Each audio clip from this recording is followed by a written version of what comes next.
Hi guys, this is the pound dollar monthly chart.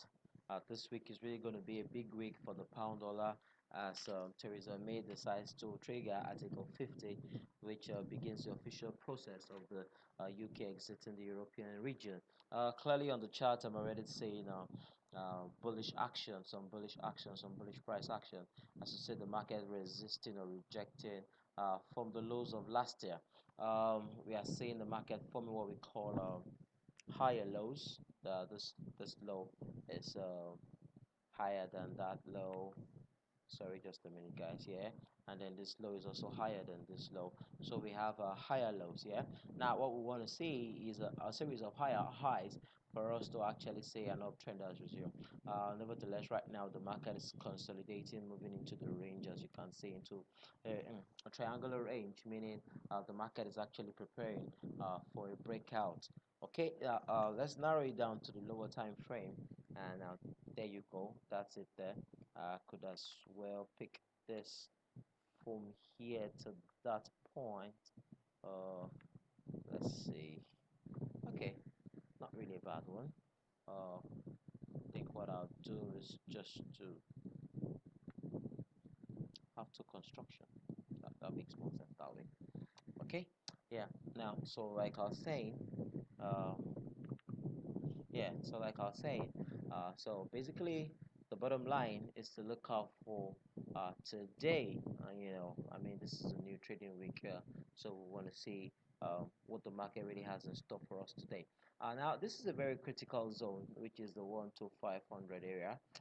So the market takes out that zone. In fact, even if it takes out that zone, I won't really be saying we should see an uptrend in price.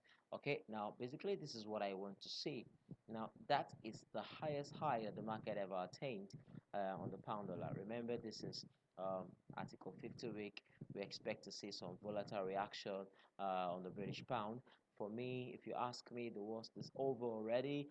We may not really see much of a fall in the pound dollar. What I expect is to see the market actually resume strongly its uptrend as the market comes to look for the December 2016 highs.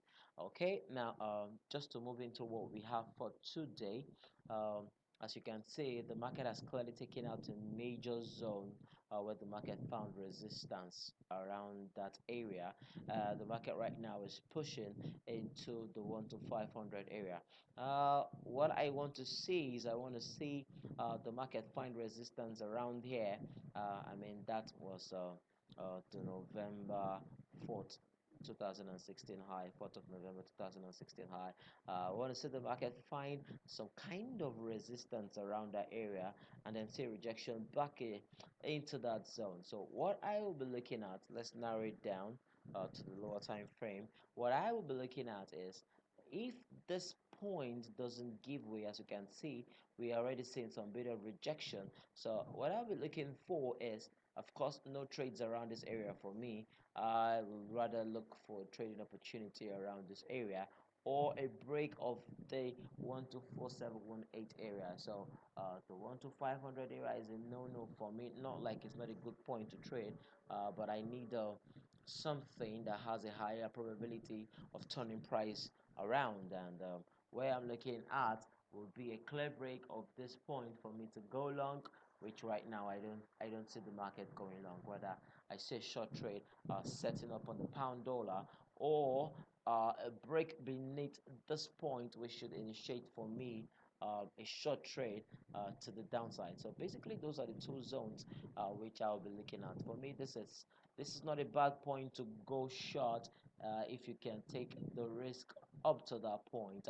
And nevertheless, if you can't take the risk, I rather advise you wait for a break below the 124718 area or a clear break above, or rather even a retest of the 125576 would be a good place to short. So I'd rather be selling from here or from here. Remember, my bias is to the short side, but if I get a clear break of the zone on a retest, I'll look for an opportunity to go long as price comes to look for the 126726 area. So thank you guys. That will be all on the pound.